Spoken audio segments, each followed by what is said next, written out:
I'm Paul Levinson, and welcome to Light On, Light Through, episode 178.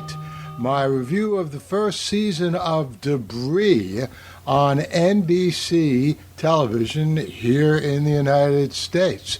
And what I did is I saw each episode each week, and I wrote a written review of each of those episodes. But what I'm going to give you now is each of those reviews with a couple of slight changes here and there, so you'll get a sense of the whole first season of Debris. So let's begin with Debris 1.1. I entitled my review of that episode, Some Probability of Gems Among the Pieces. Wasn't that a clever title? And Debris indeed debuted on good old NBC a couple of months ago. It's a fast-paced, surprisingly deep piece of science fiction, which I thought had real potential. And actually, I still think has real potential. Here's the setup. In an alternate present or near-future reality, an extraterrestrial ship, wrecked, shows up in our solar system. Debris rain down on our planet. And these debris have a bizarre series of unnatural effects, including allowing someone holding a piece to, quote, phase, unquote, through matter, having the effect on others of bringing the dead back to life in a way that, of course, has profound consequences for the survivors, etc., etc. The coming attractions advertised more of these effects to come. Jonathan Tucker plays CIA agent Brian Beneventi. Ryan Steele plays MI6 agent Finola Jones, and they are cooperating for the most part, of course. That makes sense. After all, Brian works for the CIA, an American agency, and Finola works for MI6, a British agency, and by and large our two countries do get along pretty well. And so Brian and Rhiannon are working together. Actually, did I say Brian and Rhiannon? No, I meant Brian and Finola. Rhiannon's the name of the actress who plays Finola. She does a very good job, by the way. Anyway, the two of them cooperate in an effort to find out what's going on, how to get on top of the extraterrestrial tech, etc. So the first episode had a lot of pieces in motion at the beginning of this narrative. Some of them were obvious, but altogether the pieces could make, I thought, for a compelling piece of television. For one, the story picked up speed very quickly. That's always a good thing. And for another, the various powers that come from pieces of the wrecked ship have no apparent connection. And that's a good thing, too, because there are lots of possibilities, lots of room for development at that stage. I think it's become tough for a good old-fashioned network to put out a good science fiction story these days, given the advantages that streaming services have in making original leaps. But you know, anything is possible in a weekly show, even though it's riven with commercials, especially when the tableau is science fiction. So I was looking forward to watching and reviewing at least the next few episodes, which brings us to episode 1.2 that I entitled Clones, and you'll see why in a minute. And I like Debris 1.2 actually a lot more than 1.1 the week before. That's always a good sign. I thought the story in the second episode hung together a little better, and maybe that was because its main theme was clones. One, or at least two, were clones of Brian. He kills one of them, which gave Craig the opportunity of getting off a good sarcastic line, something to the effect that it hurts to kill what you love most in the world. I don't know. Would you love your clone most in the world? Who knows? Maybe. The other was a clone of Brian with two heads. I'm not kidding. This harkened back to some movie from back in the 1970s, I think, about a guy with two heads. Actually, I do remember the name of that movie, The Thing with Two Heads, an incredibly lame movie starring Rosie Greer from back in 1972. Now, I should have mentioned in my first review that the creator of Debris is J.H. Wyman, who did a lot of work on the late lamented Fringe. That show had a deliberate B-movie 1950s feel to it, which Debris almost happily picks up on. I don't mean this as an insult, by the way. I've been a fan of that kind of science fiction since I was 8 or 9 years old. By the way, the other clone of interest in this episode is Eric, who is wounded by a piece of alien debris that fell on his house, which then did him the favor of creating some clones of him, thank you, Debris, while it moved pieces of cars and other non-alien wreckage around his home. Why? To mark the spot? Who knows? The pace of Debris in this episode felt amazingly slow.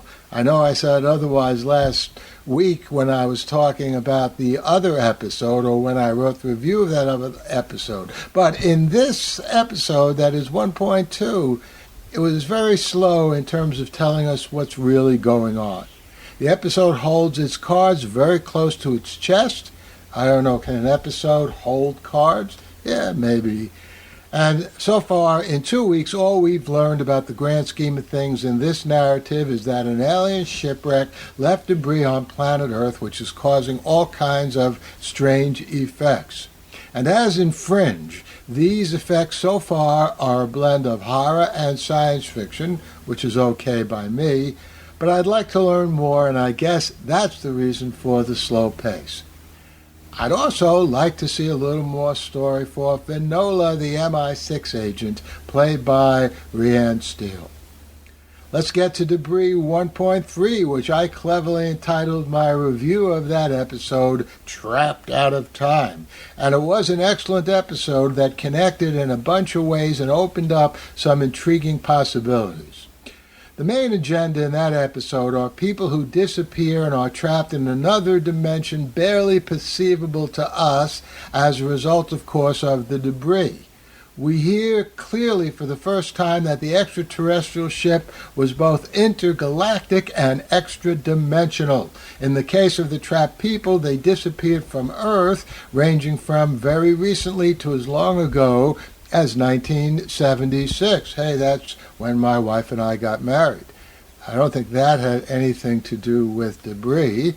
But since the intergalactic extra-dimensional ship arrived in our solar system, at least as far as we know, just 6 months ago, this means that among the effects of the debris are some kind of wild extratemporal consequences too.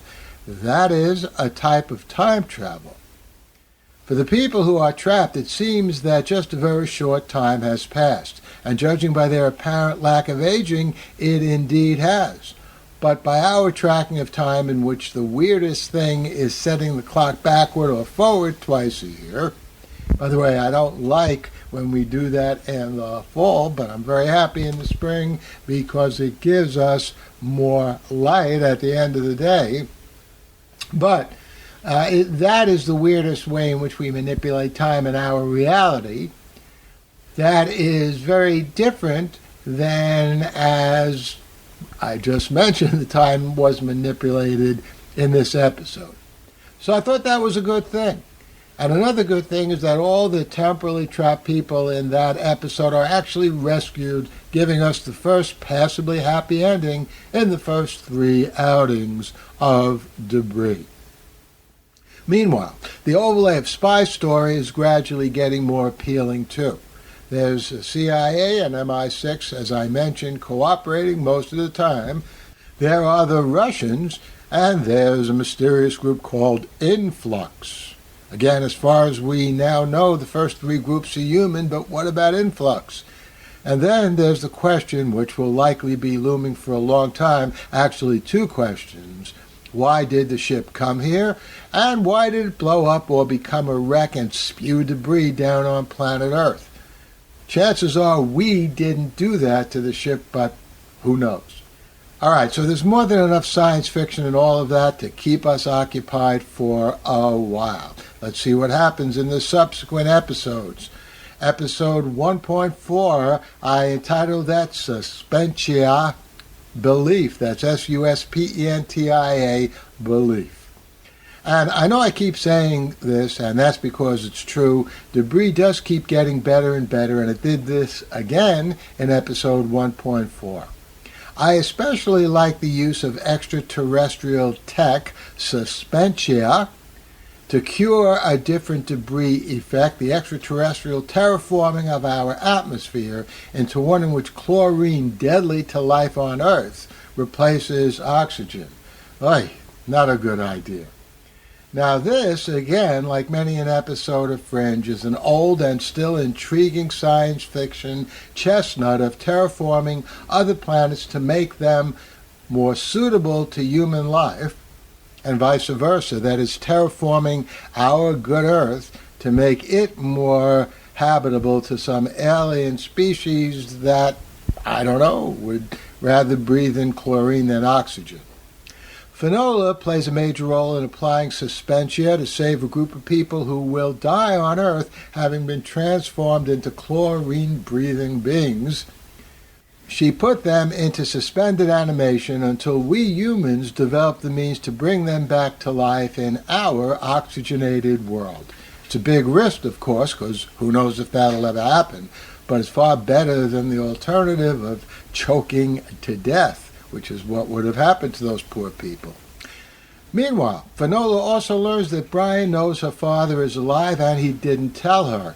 This will put a little bit of a schism into their relationship, and in so doing will further separate the CIA and MI6. By the way, missing in action in this episode, except in one short sentence, is Influx. Hey, we need to learn more about them already. It's the 4th episode. But as long as the episodes keep getting tighter and tighter as they've been doing, I thought back then that I'd be more than happy to wait for the central plot to move along and find a more satisfying pace. There is something about Debris that increasingly has classic, as in destined to become a classic, written all over it. And I'm eager to sit back and see that happen. Debris, episode 1.5, I entitled my review of that, Fine Tuning. So make this 2 weeks in a row with strong episodes of Debris. In fact, episode 1.5 was even better than 1.4 on all kinds of levels. Destruction was averted, and it would have been a major piece of devastation indeed, sending a piece of Manhattan to who knows where. By the way, that evokes not only the song, I'll Take Manhattan, but John Stith's great novel, Manhattan Transfer. Hey, you ought to read it if you haven't already. Great novel. It requires not one but 2 pieces of interstellar debris, that is stealing a piece of Manhattan, posted in just the right places, fine-tuned and appropriately near-distanced skyscrapers. And the beings doing this come not from the stars, at least as far as we know, but are apparently the human beings in Influx. Yes, we finally learned that Influx are human beings. It's a mysterious organization trying to marshal the powers of Debris for the organization's benefit. At least that's what we thought as of that episode. I'll tell you more a little later on. But as of now, the members of Influx take pills which enable them to teleport through short, maybe longer spaces, and the guy with the beard, there's a guy with a beard who is in command, can join in a song playing blocks away. Hey, that's nice. Now again, all of this feels like an update of Fringe to me, but that just is fine. Debris has the addition of the CIA-MI6 complex relationship of incomplete allies, and that's being well developed as well in the interactions of Finola and Brian, both with one another and with their higher-ups in the agency. Here's what I'd like to see already, however. How about a joint mission out into space to see exactly where the interstellar ship first appeared? If there were no such thing as discrete networks and streaming services down here on Earth in our reality, hey, you know what? There could be a crossover event between Debris and For All Mankind. But you and I both know that's not going to happen, and I'll settle for whatever debris can dish out. Which brings us to episode 1.6, which I entitled my review of Fountain of Youth and Its Complications. And Debris 1.6 revisits the ancient Fountain of Youth myth in which you drink from some magical source of water and regain your youth. Later on in the New World, Ponce de Leon was allegedly searching for a fountain of youth when he discovered Florida. Fortunately, it didn't have the guy who's currently governor of Florida, but I won't get off on that. More recently, in 1985, Ron Howard directed Cocoon, in which alien cocoons found in a pool restore the youthful energy of elderly swimmers. And just on that episode of Debris, we get a story in which interstellar debris literally makes very old people young again. Of course, in the legends and the science fiction, there's always a problem with the fountain, a price to pay, assuming the fountain is even found. In Debris, the price is that everyone who gets young again has to stay in proximity to the other rejuvenated oldsters. If they don't, they'll go to old again and die. You know what? That doesn't seem like all that steep a price to me. And this undermines Brian and Finola's motive in the narrative for getting the rejuvenated back to their original old age. What exactly would be the problem in setting up a community of young again people?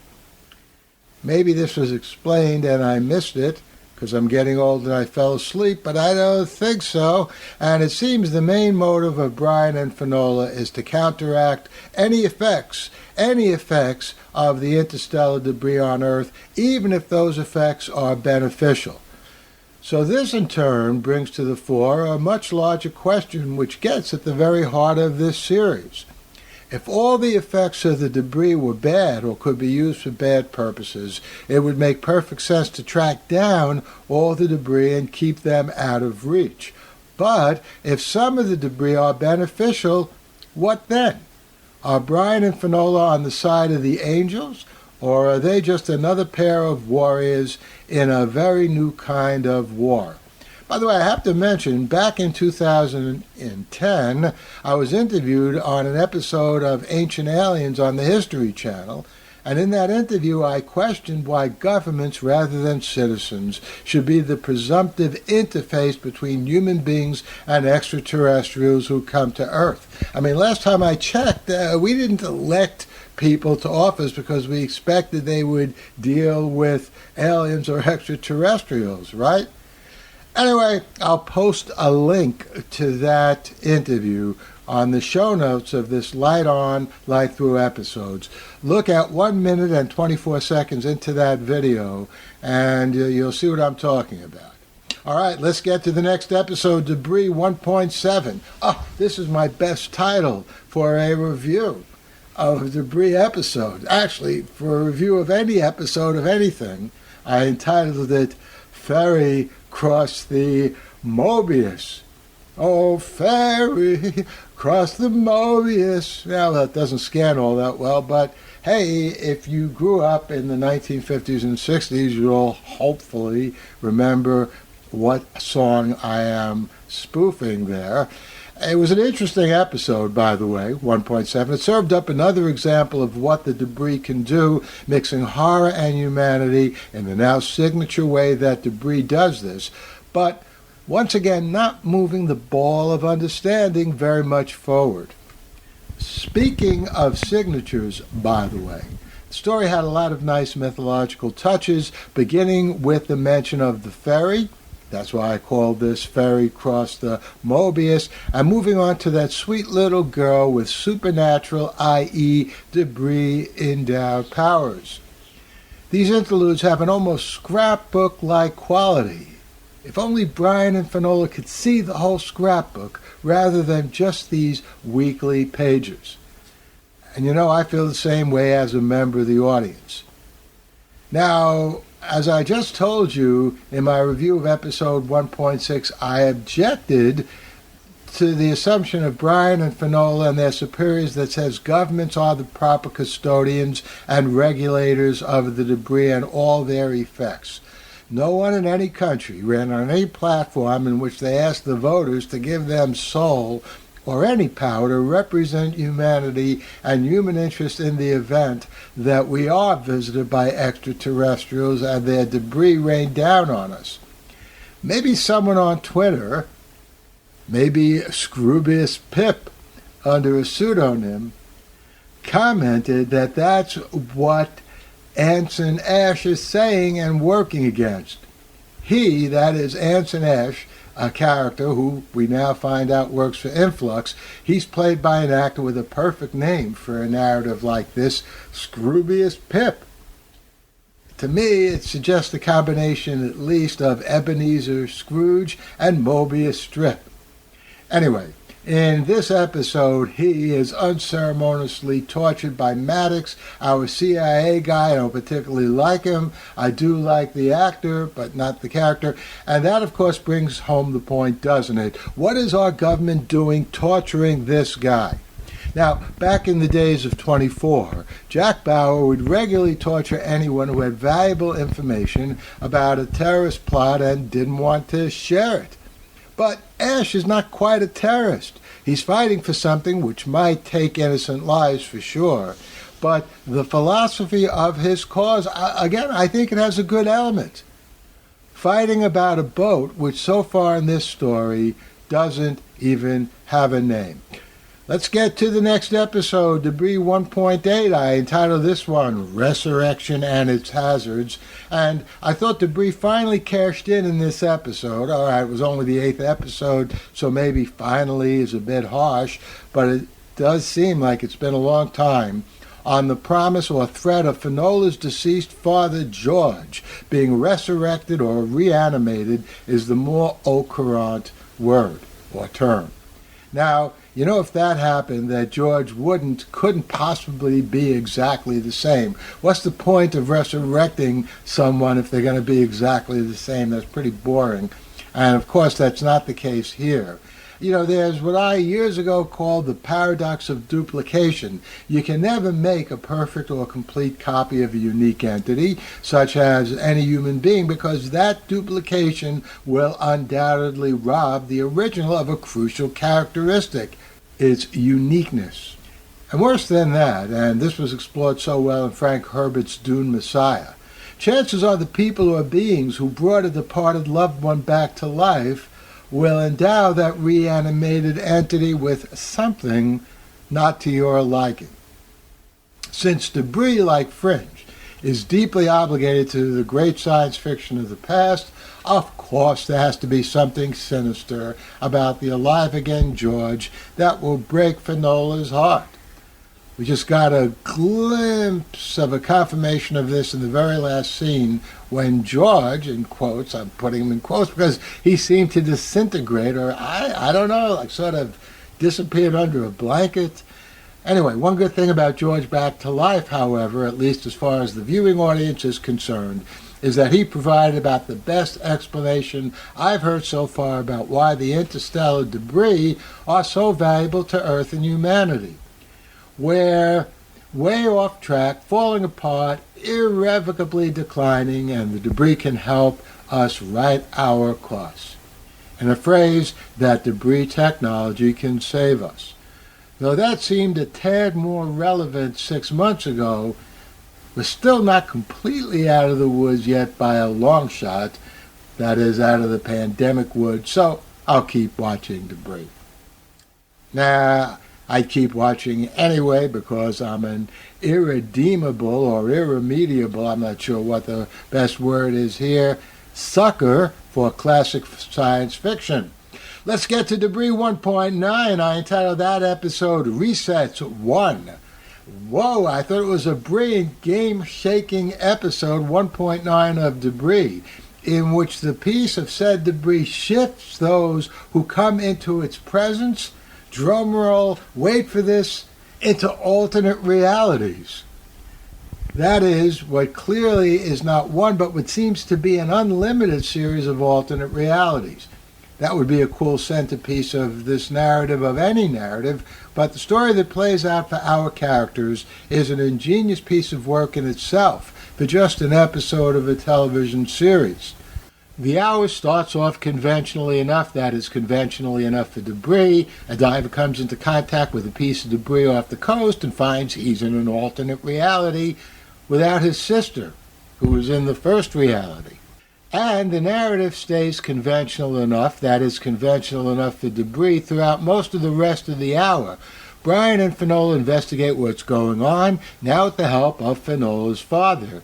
But the diver, desperate to get back to his missing sister, keeps jumping into the ocean and swimming towards the debris to enter yet another new reality where he hopes he'll find his sister.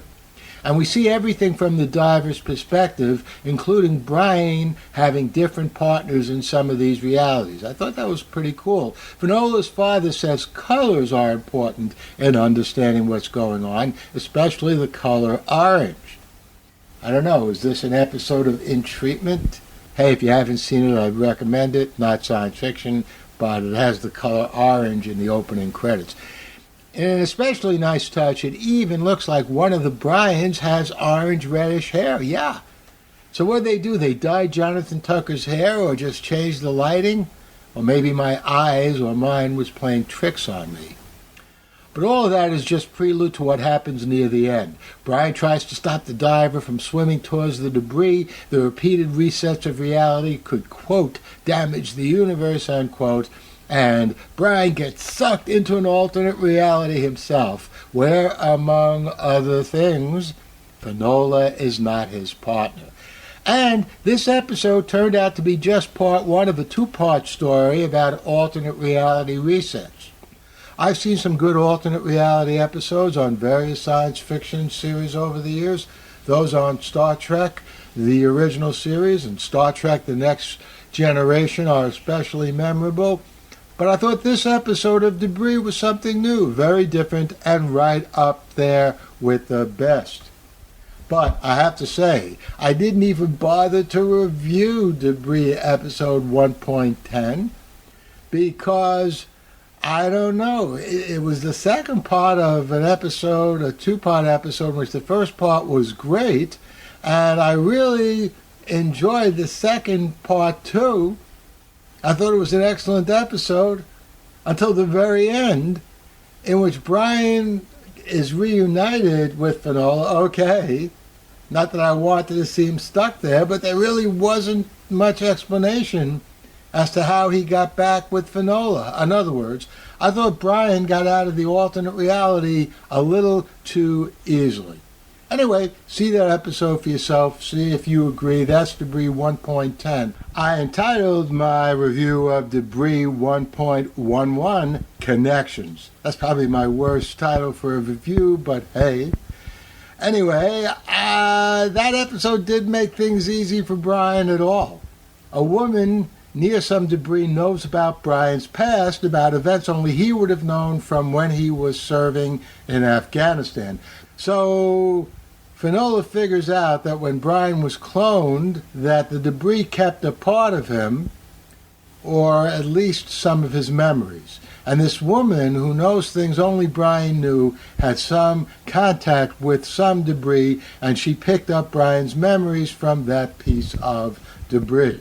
So that's a nice original premise for an episode, and it made me realize even more vividly that Debris is actually an anthology series, a compilation of all kinds of science fiction tropes, common and rare, all injected into Earth and humanity via the debris. The only problem with this, at least so far, is that all the episodes are pretty much equidistant from the debris, in the sense that none of them are telling us the story, what really happened, why the debris are here in the first place, as I mentioned earlier on, where the ship comes from, why the ship crashed. Isn't anyone on Earth devoted to investigating that? Or is everyone just running from one report of debris to another? But perhaps some good news on that score at the end of this episode. Finola has access to the Ligari files. And it looks as if all of this is connected to some kind of Native American event or legend. Hey, My second novel, Borrowed Tides, talked about the first starship to Alpha Centauri, and part of the navigational plan for getting there depended on an Iroquois legend about a river that flows both ways. So hey, I think that's a good gambit. Debris, episode 1.12. I titled that Happy with a question mark. That's the next to last episode of this first season of Debris. By the way, still not renewed by NBC for a second season. I sure hope it is. And it was surprising for a penultimate next to last episode of any series that's not a sitcom. It apparently had a very happy ending. Coming attractions, of course, promised something much more perilous, much more sinister, but the 12th episode of Debris actually saw Brian seeing the light as in understanding something about the debris he wasn't seeing before, and consequently letting the debris do their thing and fulfill a destiny as a bright light in the sky on its way presumably back to the cosmos. Or maybe the mothership. None of that, again, is still the least bit clear at this point, but it has to be significant that Brian is enabling, not opposing or riding herd on the debris, and he seems to be pretty much in his right mind now. And there's also the fact that many fewer humans than usual got killed in Brian's part of the episode. In fact, I'm pretty sure it was just one. But what this all means for the future of us down here on Earth is still uncertain. Anson Ash is free, and that's likely not good for our side, although who knows exactly what our side is. Maddox is getting slightly less trustworthy in each episode. That can't be good either. Finola's father, George, gave a rant against the government, which, as I mentioned to you a few minutes ago, I agree with. That rant makes him closer to Ash than Maddox. But does that mean Ash is the hero and Maddox the anti-hero after all? Maybe. Ash likely holds the key to a decisive part of this. Why else free him after all of these episodes in this next to last episode? And let's get to that last episode, the Debris Season 1 finale, which I couldn't help entitling Fringe with a Vengeance. You know, I've been saying throughout this review how reminiscent Debris is of Fringe, and sure enough, in the Season 1 finale, none other than John Noble shows up as the head of Influx. Certainly at least a little higher than either Anson or Finola's father. In any case, Noble's Otto is a lot meaner than Dr. Walter Bishop in Fringe, and very likely doesn't have a cow that gives milk in his lab. Hey, I wonder if maybe Devin Nunes has some connection to all of this. Now, that's an inside American political joke. Look up Devin Nunes if you'd like to know why I just said that. But look, there's no doubt we'll be seeing more of Otto in Season 2, if there is such a season. There were lots of other promising developments in the finale. Finola's father is totally in with Influx. Brian had some very early encounter with some debris, and he's been taking injections to ward off possible ill effects, which is exactly what happened in this episode. And in the last minute or two of this episode, we see a clone or whatever in the works for and of Finola. I'm still very partial not only to the show, but to the Influx credo, which Finola's father again eloquently intoned in this episode's let the people, not their governments, decide what to do with the interstellar tech that has fallen to Earth. And as I mentioned a little earlier in this review, I made exactly the same point back in 2010 in an interview on the History Channel. You'll find a link to it in the show notes to this episode. I make that point between 1 minute 24 seconds and 1 minute 47 seconds.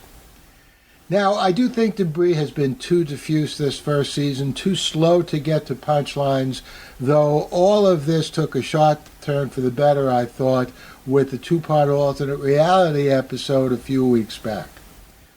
On balance, I say give Debris another season to find its place and pace.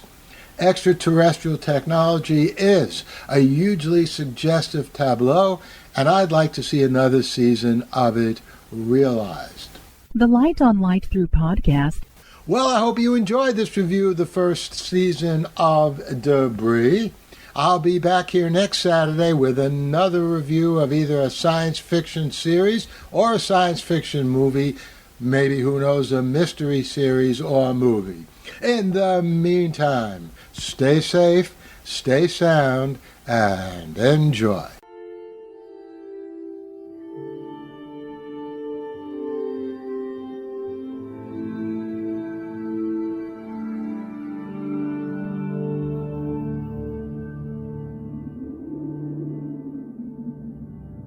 Athens, 2042 AD. She ripped the paper in half, then ripped the halves, then ripped what was left again into bits and pieces of history that could have been.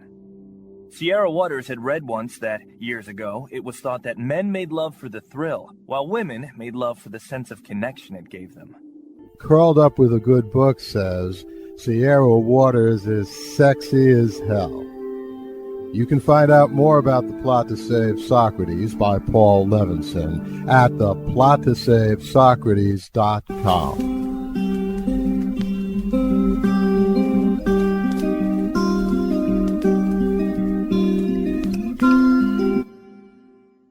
Paul Levinson Silk Code, about an ancient biotech war raging on in secret for centuries.